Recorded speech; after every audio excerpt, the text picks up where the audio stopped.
اعوذ باللہ من الشیطان الرجیم بسم اللہ الرحمن الرحیم السلام علیکم ورحمۃ اللہ وبرکاتہ۔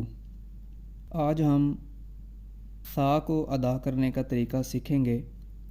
وہ غلطیاں جو عام طور پر ثا کو ادا کرتے وقت کی جاتی ہیں، ان غلطیوں کی نشاندہی ہم آپ کے ساتھ شیئر کریں گے۔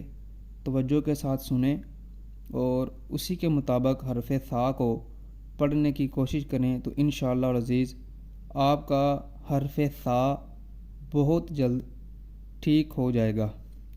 ثا کو ادا کرتے وقت سب سے پہلے جو آپ نے جس چیز پر غور کرنی ہے وہ یہ ہے کہ ثا کے نام میں ثا کے اوپر زبر ہے، لہذا یہاں منہ اور آواز کھول کر پڑھیں گے۔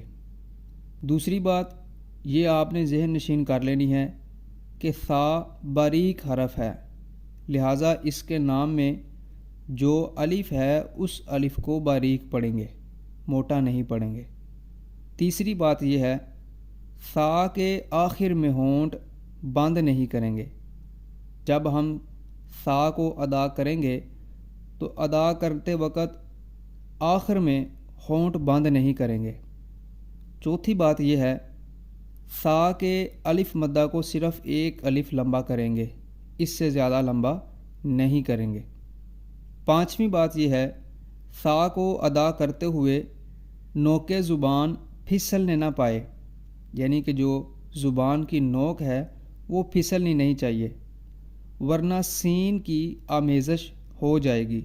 یعنی ثا کو ادا کرتے ہوئے اگر آپ کی زبان کی نوک پھسل گئی تو ثا کی بجائے سین کی طرح آواز باہر نکل آئے گی، تو اس لیے جو زبان کی نوک ہے وہ ثا کو ادا کرتے ہوئے پھسلنی نہیں چاہیے۔ ثا کو ادا کرتے ہوئے چھٹی بات کا آپ نے خیال یہ کرنا ہے کہ ثا کو ادا کرتے ہوئے ثنایا علیہ کے کناروں کی اندرونی جگہ پر نوک زبان کا صرف اگلا حصہ لگانا ہے، نہ کہ پوری نوک۔ ساتویں بات یہ ذہن نشین کر لیں کہ ثا کو ادا کرتے ہوئے ثنایا علیہ کے کناروں کی اندرونی جگہ پر نوک زبان کا اگلا حصہ بہت آہستہ سے لگائیں، ورنہ سین کی آمیزش ہو جائے گی۔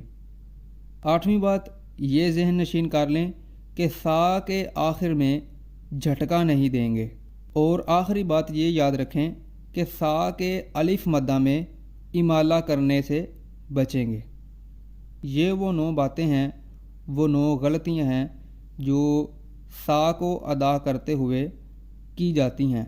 اگر آپ ان باتوں کا خیال رکھیں گے تو انشاءاللہ العزیز آپ کا یہ حرف بالکل درست ہو جائے گا۔ دعاؤں میں یاد رکھیے۔ اللہ حافظ۔